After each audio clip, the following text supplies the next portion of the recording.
आदित्यो हा वै प्राणो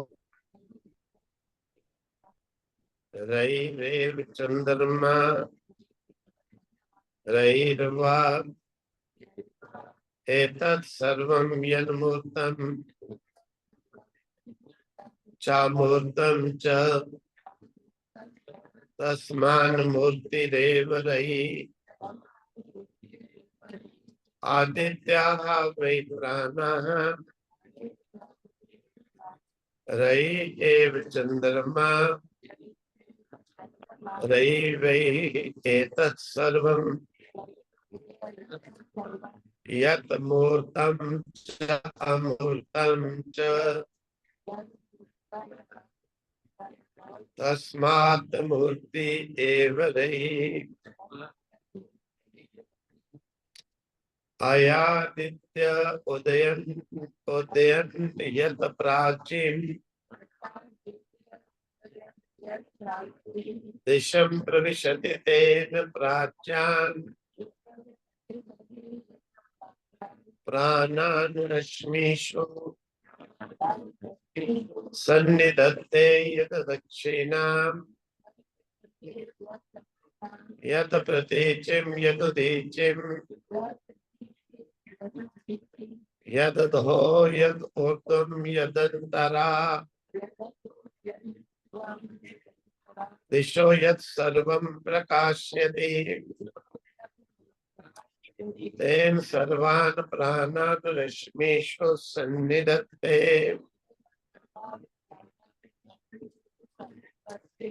अथ आदित्याः उदयन यत् प्राचीन दिशं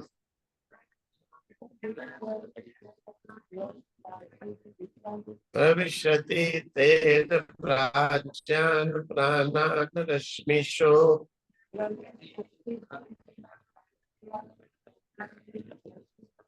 सन्निधत्ते यत् दक्षिणां यत् प्रतीचिं यत् उदीचिं यत् अगाः यत् ऊर्ध्वं यत् अन्तरा दिशा दिशा अन्तरा यत् सर्वं प्रकाश्यति तेन सर्वान् प्राणान् रश्मिषु सन्निधत्ते। तो ये वर्णन किया गया था कि दो शक्तियां हैं जो ऋषिपुत्र का प्रश्न था। 1 वर्ष ब्रह्मचर्य पूर्वक पिपलाद ऋषि के पास तप करने के बाद उसने ये प्रश्न किया जो ब्रह्म विषय उसे शंका थी, जिसका समाधान वो कपति कत्ते का पुत्र नहीं कर पा रहा था कि ये सृष्टि किस प्रकार से प्रारंभ हुई। एको ब्रह्म जो वर्णन किया जाता है, उसके बाद द्वितीय की शुरुआत कहाँ से हुई, क्योंकि द्वैत होने के बाद अनेकता को समझने का कोई बड़ा परिश्रम नहीं है। 1 से 2 होने के बाद अनेकता हो ही जाती है। तो पिपलाद ऋषि ने कत्ते के पुत्र कबंदी को कहा, प्रजा उत्पन्न करने के अभिलाषी जब हुआ संकल्प, प्रजापति, अधिष्ठाता, इस जगत की रचना करने वाला उसने तप किया और तप से उसके मिथुन की उत्पत्ति हुई। राई और प्राण। कर्तृत्व शक्ति का नाम है प्राण और कर्म शक्ति का नाम है रई। ये प्राण पुल्लिंग और रई स्त्रीलिंग वाचक। ये संस्कृत के अनुसार ये सिद्ध हो जाता है कि ये मिथुन जोड़ा उत्पन्न हुआ। अब कहते हैं आदित्यो शक्ति है और चंद्रमा जो है वो रई शक्ति है। सारे संसार के अंदर ये धृत से मिथुन से आगे सृष्टि प्रारंभ होती है। अब सूर्य आदित्य जो है वो अपनी शक्ति को बढ़ाने वाला है और भौतिक शक्ति जो है उसे बढ़ाने वाला चंद्रमा है। सूर्य तथा चंद्रमा प्राण और राई। सूर्य प्राण और चंद्रमा जो है राई है। अब इस इन्हीं के सहयोग से, इन्हीं के मिथुन के सहयोग से अनेक प्रकार की सृष्टियों का वर्णन किया गया। जैसे प्राण एक सूक्ष्म तत्व है और उसी के अनुसार साक्षात प्राण जो है समझो सूर्य है। रवि भी एक सूक्ष्म तत्व है और उसे साक्षात चंद्रमा ही समझ रहे। यदि इस संसार में जो मूर्त अमूर्त सब कुछ दिखाई दे रहा है, ये सब जो है रई ही है, भोग ही है। इसकी तुलना प्राण तो वह ब्रह्म ही है। अगर राई की दृष्टि में देखेंगे और क्योंकि प्राण जो है वो सारे जगत को मूर्त अमूर्त कोई भी हो सबको वो शक्ति दे रहा है, अर्थात सबका वो भोगता है। क्योंकि प्राण के बिना किसी की भी दाल नहीं गलेगी और वही उसका भोक्ता होता है जो उसका स्वामी होता है। अब उसके लिए, प्राण के लिए ये सारा जगत भोग में है। क्योंकि प्राण के बिना कोई भी जो है रह नहीं सकता है। प्राण वह ब्रह्म ही समझो और सूर्य संसार में जैसे भौतिक शक्ति उत्पन्न करता है, इसीलिए सूर्य को प्राण कहा गया। परंतु उस ब्रह्म के सन्मुख जो सूर्य है वो भी भोग्य बन जाता है। यानी सूर्य का भी जो सूर्य है, यहाँ पर वर्णन ब्रह्म का हो रहा है। ब्रह्म को लक्षित करके सूर्य, चंद्र, प्राण, राई आदि का वर्णन कर रहे हैं। तो वो जो ब्रह्म है, सब जितने भी संसार के सब वस्तुएं, भोग्य, उन्हें शक्तियों को कहा, उन भोग्यों का भोग करने वाला सूर्य प्राण रूप में सबके अंदर कार्य करता है। इसलिए सबका वो भोग करता है, इसके लिए सब भोग है। परंतु सूर्य के आगे भी एक शक्ति काम करती है, जिस शक्ति को जो है, जिस प्रकार से सूर्य सभी चीजों में जाकर अपना सिक्का जमाता है और उनका जो है भोग करने वाला बन जाता है, भोक्ता। इसी दृष्टि से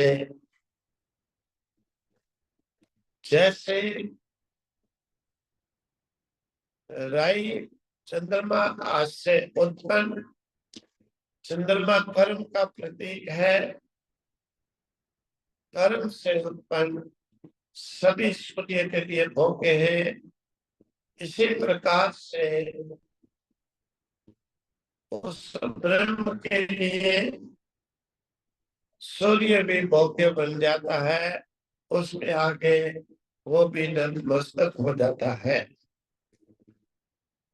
उपनिषद का समझाने की जो प्रक्रिया है वो एक अलग से है। प्राण और रई शब्द को यहाँ पर लिया गया। ये दोनों शब्द जो है सापेक्षिक शब्द है।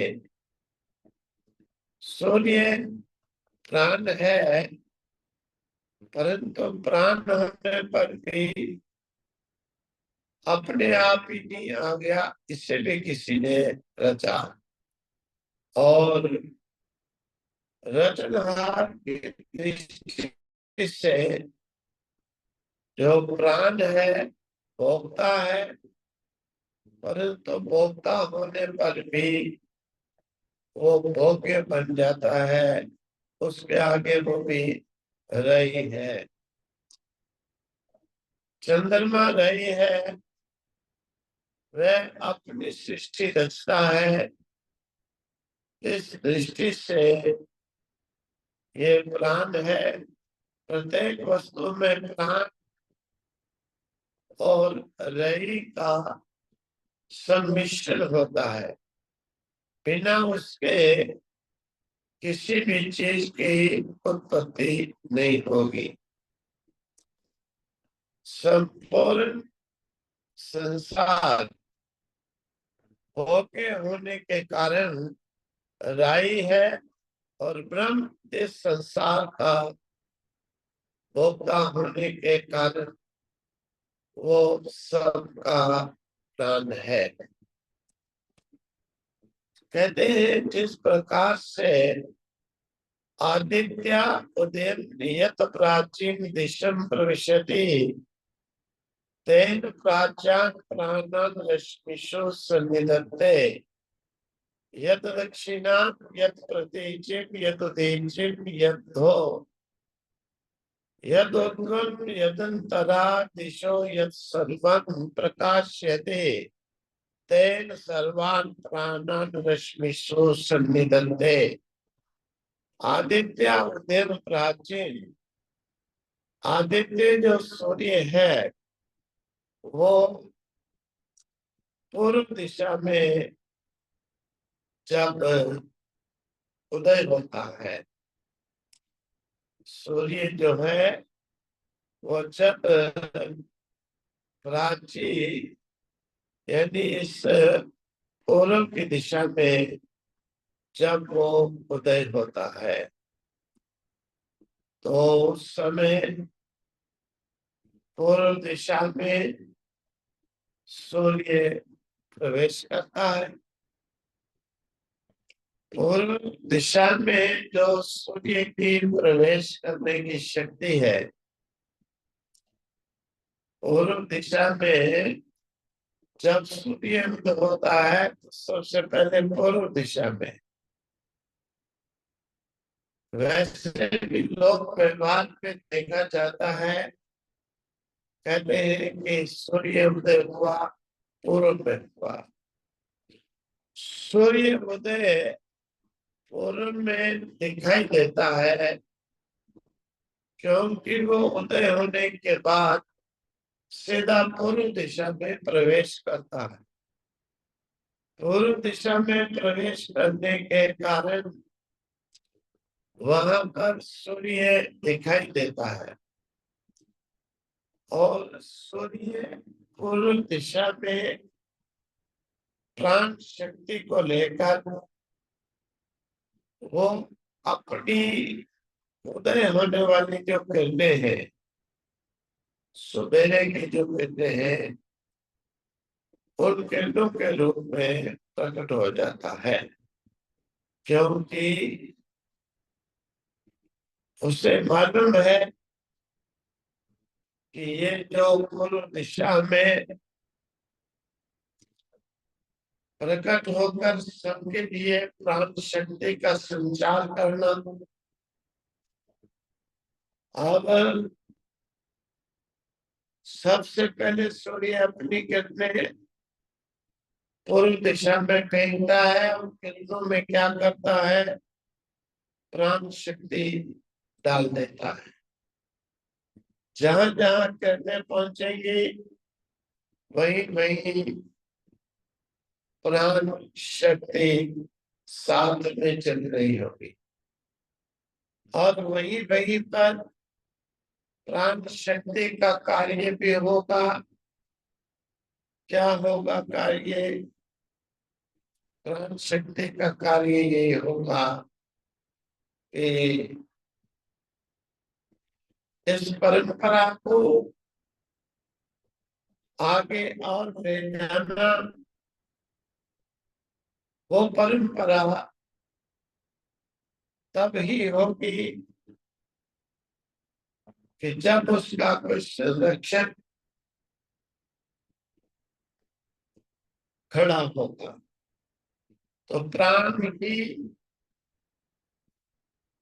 संरक्षक के रूप में प्रकट होकर किरणों के द्वारा सभी मूर्त अमूर्त प्राणियों तक जो है प्राण शक्ति को पहुंचाता है और सभी जो है प्राण से युक्त रहते हैं, जीवित रहते हैं। इस प्रकार से दक्षिण दिशा में, फिर पश्चिम दिशा में, फिर उत्तर दिशा में, फिर उसके बाद में ऊपर नीचे सब और जो है सूर्य की किरणों के साथ प्राण शक्ति जो है वो पूरे जगत में प्रविष्ट होती है, पहुंचती है, जिससे सब प्राणी जीवित रहते हैं।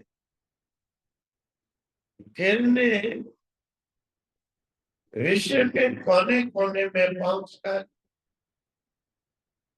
प्राण शक्ति को वितरण करती है, बांटती है, वितरण करती है, भेजती है कि कोई भी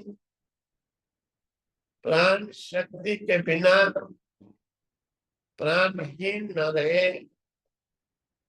ये व्यापक कार्य है,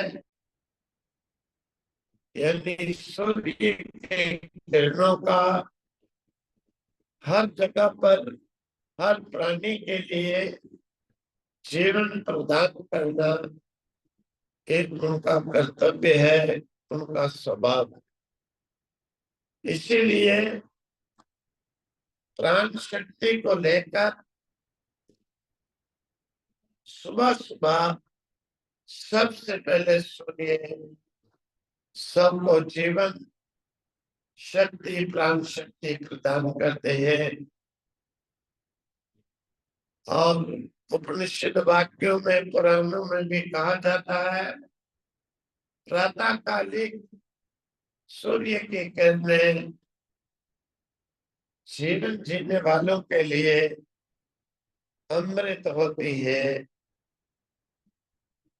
साइंस भी प्रातःकालिक सूर्य के किरणों को रेड करने के लिए एक विशेष एनर्जी प्राप्त करने के लिए वर्णन करता है। एनर्जी क्या? जीवन कला की जीवन शक्ति ही इस सूर्य के द्वारा चल रही है। अगर सूर्य अपनी किरणों पर न भेजे, सबके शरीर प्राण शक्ति से विहीन ढीले पड़ जाएंगे।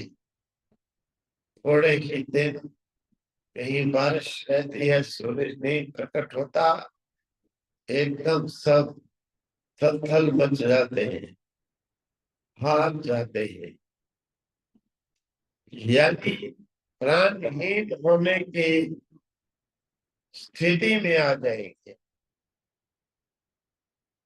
इसीलिए सूर्य को प्राण, चंद्रमा को रवि करके इस सृष्टि की उत्पत्ति के लिए